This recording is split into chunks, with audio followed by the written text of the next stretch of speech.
வணக்கம் and welcome to பேசும் கதை. சுட்டி குழந்தைகளுக்கு குட்டி கதைகள். சித்தாசிரமத்துல யாவும் வெற்றிகரமா முடிஞ்சதுக்கு அப்புறமா ராமரும் லக்ஷ்மணரும் தங்களுக்கு என்ன அடுத்த ஆணை அப்படின்னு சொல்லி விஸ்வாமித்திரர் கிட்ட கேட்டாங்க. விஸ்வாமித்திரரும், ராஜகுமாரர்களே, நாங்க எல்லா முனிவர்களும் இங்கேருந்து இமயமலையில ஒரு நகரம் இருக்கு, மிதிலாபுரின்னு. அங்க மகாராஜா ஜனகர்னு ஒரு ராஜா ஆட்சி செஞ்சுட்டு வர்றாரு. அவர் ஒரு பெரிய வேள்வி நடத்துறாரு. அந்த வேள்வியை பார்க்க நாங்க எல்லாரும் இப்ப கிளம்ப போறோம். மகாராஜா ஜனகருடைய முன்னோர்கள் தவம் பண்ணதுல மகிழ்ச்சி அடைஞ்சு அவங்களுக்கு ஒரு சிவபெருமானுடைய ஒரு வில்லு இருக்கு, ரொம்ப அதிசயமான வில்லு. அந்த சிவதனுச இது வரைக்கும் யாராலையுமே நாணேற்ற முடியல. ஏன், தனியா ஒரு மனிதனால அந்த சிவதனுச தூக்க கூட முடியாது. அப்படிப்பட்ட பராக்கிரமமான வில்லு மகாராஜா ஜனகர் கிட்ட இருக்கு. அந்த வில்லை நீ பார்க்கணும்னு நான் ஆசைப்படுறேன் ராமா.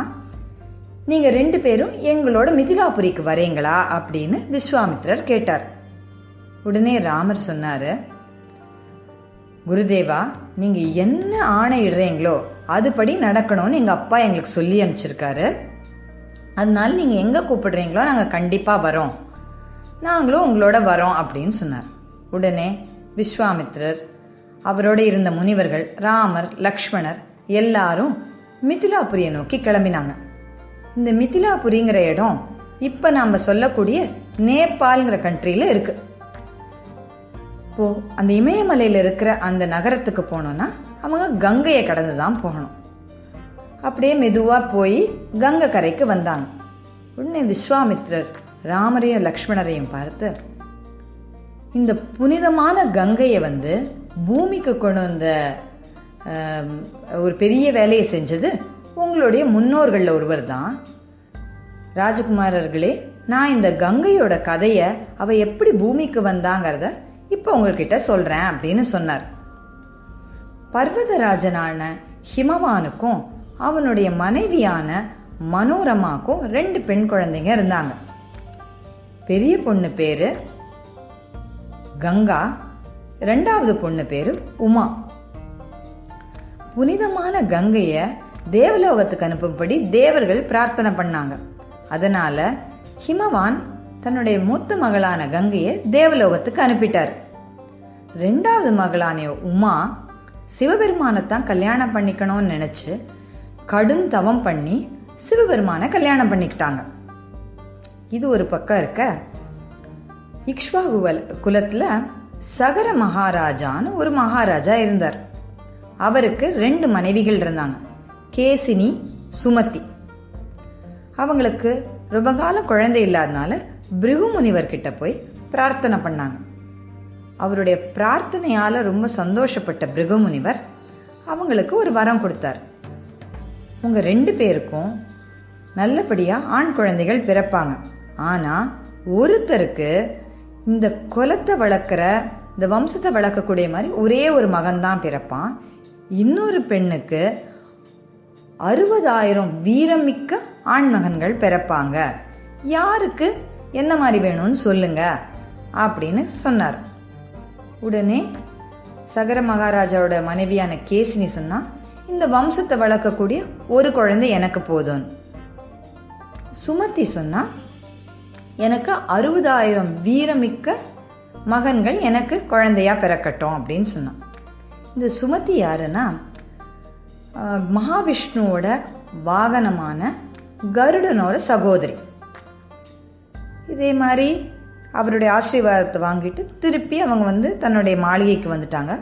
கொஞ்ச காலம் கழிச்சு கேசினிக்கு அசமஞ்சஸ் அப்படிங்கிற ஒரு மகன் பிறந்தான். சுமதிக்கு 60,000 வீரமான குழந்தைங்க பிறந்தாங்க. இளவரசர்கள் நல்லபடியா வளர்ந்தாங்க. இல்ல, அந்த 60,000 பேரும் மாபெரும் வீரர்களா இருந்தாங்க. ஆனா கேசினிக்கு பிறந்த அந்த அசமஞ்சஸ் ரொம்ப கொடூரமானவனா இருந்தான். அவனுக்கு அடுத்தவங்களை கஷ்டப்படுத்தி அதுல ஒரு சந்தோஷத்தை அடையிற ஒரு குணம் உள்ளவனா இருந்தான். இதனால எல்லாரும் ரொம்ப வருத்தத்துல இருந்தாங்க. இவன் தான் இந்த குலத்தை வளர்க்க போறவன், ஆனால் இவன் இவ்வளோ கொடூரமானவனா இருக்கானேன்னு எல்லாருமே வருத்தப்பட்டாங்க. ஒரு அளவுக்கு மேலே அவனுடைய கொடூரத்தன்மை போன உடனே அதை தாங்க முடியாம அவனை காட்டுக்கு துரத்தி விட்டுட்டாங்க. அசமஞ்சஸ்க்கு ஒரு மகன் இருந்தான், அன்சுமான். அன்சுமான் அப்பா மாதிரி இல்லாம வீரனா, இக்ஷ்வாகு குலத்துல ஒரு அரசனாகக்கூடிய எல்லா தகுதியும் உடையவனா இருந்தான். இப்படி போயிட்டு இருந்த போது ஒரு தடவை சகர மகாராஜா ஒரு பெரிய அஸ்வமேத யாகம் நடத்தணும்னு ஆசைப்பட்டார். இந்த அஸ்வமேத யாகம் நடத்துறதுனால நாட்டுக்கு பல நன்மைகள் விளையும், அந்த அரசருக்கு சக்தி ரொம்ப பெருகும், அவர்களுக்கு புண்ணியம் ரொம்ப கூடும். அதனால தனக்கிட்ட 60,000 வீர புதல்வர்கள் இருந்தாங்க. அதனால அஸ்வமேத யாகம் பண்ணணும்னு ஆசைப்பட்டான். இந்த அஸ்வமேத யாகம் எப்படி பண்ணுவாங்கன்னா, ஒரு நல்ல ஒரு ஸ்ட்ராங்கான ஒரு குதிரையை அனுப்பி அதுக்கு பின்னாடி அவன் நாட்டு வீரர்களை அனுப்புவாங்க. இந்த குதிரை மேலே ஒரு அறிவிப்பு ஒட்டப்பட்டிருக்கும். இந்த குதிரை எந்த நாட்டுக்கு வேணாலும் போகலாம். அந்த நாட்டு அரசர்களுக்கு ஒரு அறிவிப்பு இருக்கும். இந்த குதிரை இந்த ராஜாவோட சேர்ந்தது. உங்களுக்கு இந்த ராஜா ரொம்ப பராக்கிரமசாலி அப்படின்னு நீங்க நினைச்சீங்கன்னா இந்த குதிரையை நீங்க உங்க நாடு வழியா போக விடுங்க. இந்த ராஜா நமக்கு நண்பர் நீங்க நினைச்சீங்கன்னா போக விடுங்க. இல்ல இந்த ராஜாவோட நான் தான் சக்தி வாய்ந்தவன் நீங்க நினைச்சீங்கன்னா இந்த வீரர்கள் கிட்ட சொல்லி எங்க அரசரோட சண்டைக்கு வாங்க அப்படின்னு ஒரு அறிவிப்பு விட்டுருக்கும். அந்த குதிரை எல்லா இடத்துக்கும் போகும். அது பின்னாடி வீரர்கள் போவாங்க. யாராவது சண்டைக்கு கூப்பிட்டாங்கன்னா இந்த படை போய் அவர்களை வென்று அதுக்கப்புறமா திருப்பி அந்த குதிரை போகும். இந்த மாதிரி இந்த யாகம் பல மாதங்கள் நடக்கும். அப்படி இந்த குதிரையை அனுப்பிச்சு இது பின்னாடி வீரர்களையும் சகர மகாராஜா அனுப்பி வச்சார். இப்போ இந்த அஸ்வமேத யாகம் செஞ்சு சகர மகாராஜா எங்கேயாவது தன்னை விட சக்திசாலி ஆயிட போறாரேன்னு சொல்லி தேவர்களுடைய அரசனான இந்திரனுக்கு ஒரு பயங்கரமான ஒரு பயம், ஒரு இன்செக்யூரிட்டி அந்த மாதிரி இருந்துச்சு. அதனால என்ன பண்ணாருன்னா, தேவேந்திரன் திருட்டுத்தனமா இந்த குதிரையை கொண்டு போய் பாதாள லோகத்துல தமம் செஞ்சிட்டு இருந்த கபில மகரிஷியோட ஆசிரமத்து பக்கத்துல கட்டி வச்சிட்டார். கபில மகரிஷி தவம் பண்ணிட்டு இருக்காரு.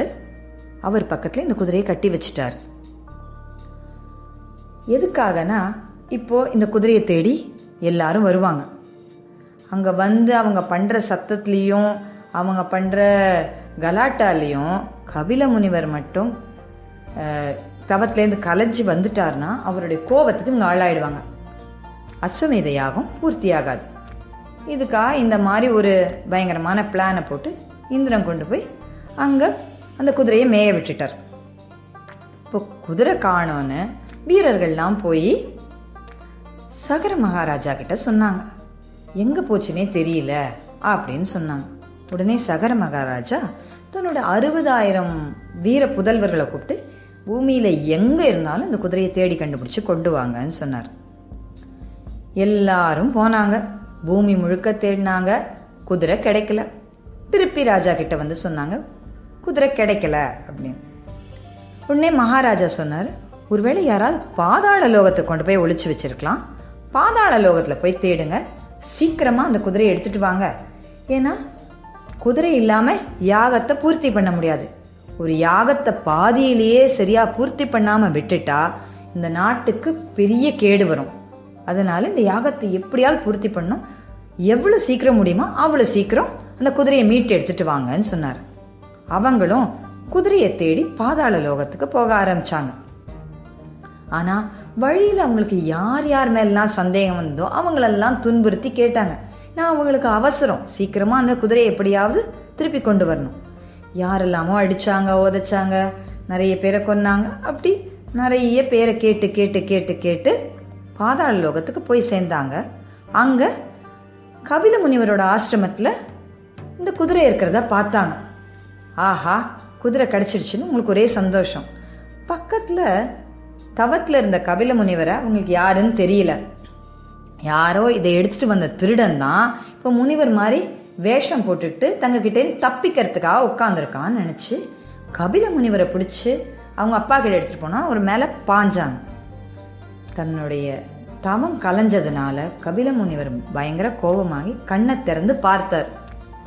அவர் பார்த்த அந்த கோபத்திலேயே அந்த 60,000 வீரர்களும் அதே இடத்துல எரிஞ்சு சாம்பல் ஆயிட்டாங்க. இப்போ திருப்பி குதிரையை எடுத்துட்டு போக யாருமே ஆள் இல்ல. இந்த கதை உங்களுக்கு பிடிச்சிருந்தா இது போல நிறைய கதைகள் கேட்க பேசும் கதை யூடியூப் சேனலுக்கு சப்ஸ்கிரைப் பண்ணுங்க. நன்றி, வணக்கம்.